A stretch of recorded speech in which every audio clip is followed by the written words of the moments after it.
All right, let's get political analyst Ntsikelelo Breakfast, who's acting director for the Center for Security, Peace as well as Conflict Resolution at the Nelson Mandela University, to join us to further unpack this. So, Prof, a very good afternoon to you. Thank you so much for your time. So we saw these chaotic scenes since the start of the proceedings, right, that had to, at multiple points, be suspended. But why were proceedings forced to continue in such a hostile environment, you think? And why couldn't the Speaker then make the secret ballot ruling?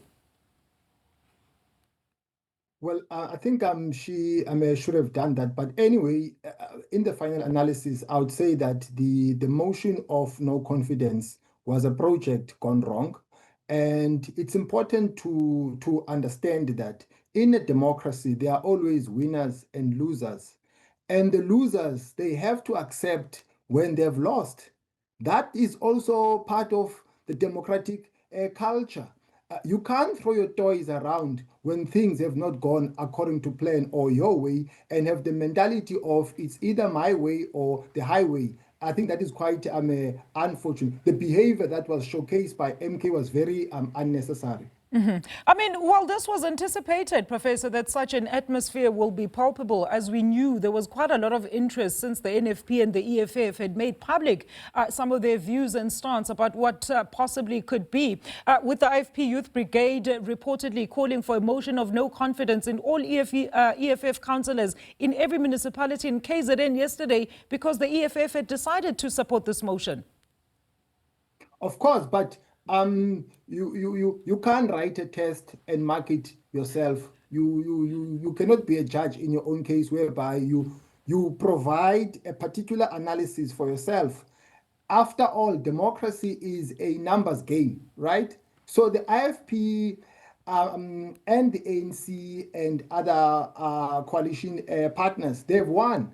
And the losers, they have to accept that they've lost and rethink their strategy going forward. But for them to showcase a violent behavior is very unfortunate. And it was also unfortunate to see the Speaker being assaulted in the light of 16 days of activism against gender-based violence. Absolutely, and that's my next point, Professor. I mean, let's look at the fact that chaos actually resulted in some injuries, mainly to the Speaker as well, and as a result of the announcement by her that the motion had failed. So what does this then mean going forward for the legislature, for the MK party, and ultimately for Thami Ntuli? I think there is a need for institutionalization of conflict management amongst these political parties. And I would like to hear the leader of uMkhonto weSizwe denouncing this kind of behavior, you know, as a person who's the president of the party, because this happened in his presence, because he was also there on the balcony. So it's really unfortunate. It poses a threat to our a democracy and that province as well. I mean, has a history of violence. We really don't want to see the things that we have seen in the past.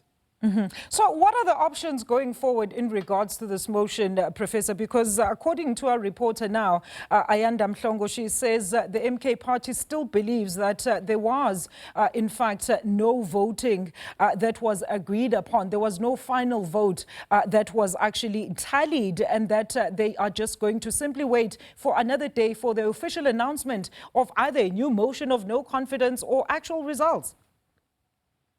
If MK has a grievance, there is a procedure they need to follow.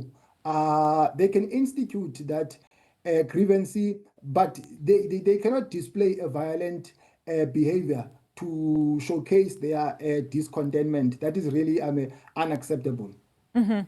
And let's look at the utterances by the Premier Thami Ntuli that this was proof that the MK party was trying to assert power through unlawful means, saying he was never worried about this motion. Even yesterday at the site of the collapsed temple, making similar comments. What do you make of these actions?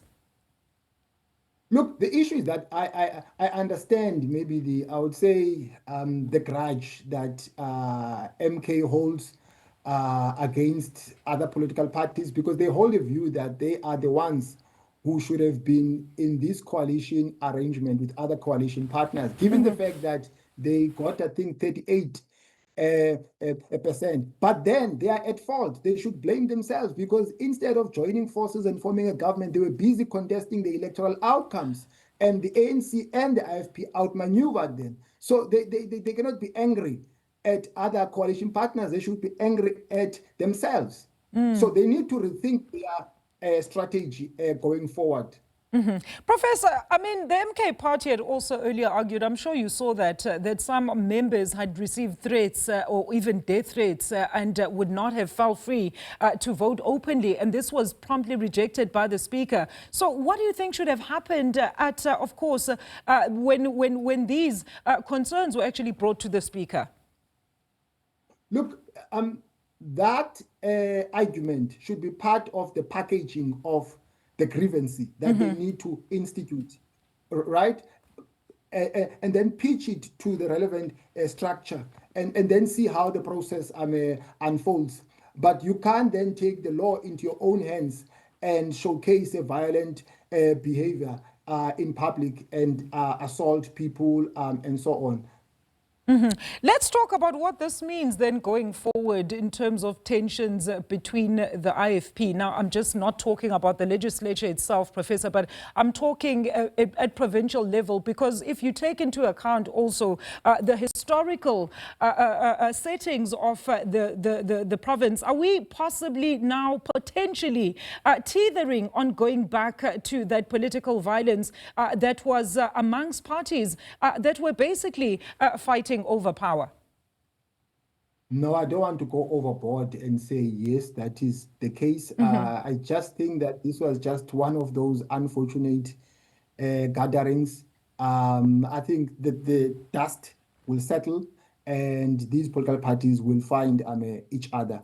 I don't expect this conflict to escalate and pose a serious threat. I think it was just a spur of the moment. All right, Prof, we're going to leave it there. Thank you so much for your sound analysis there. Professor Ntsikelelo Breakfast, political analyst, with some analysis there of the motion of no confidence against KZN Premier Thami Ntuli, which we understand has actually failed a short while ago.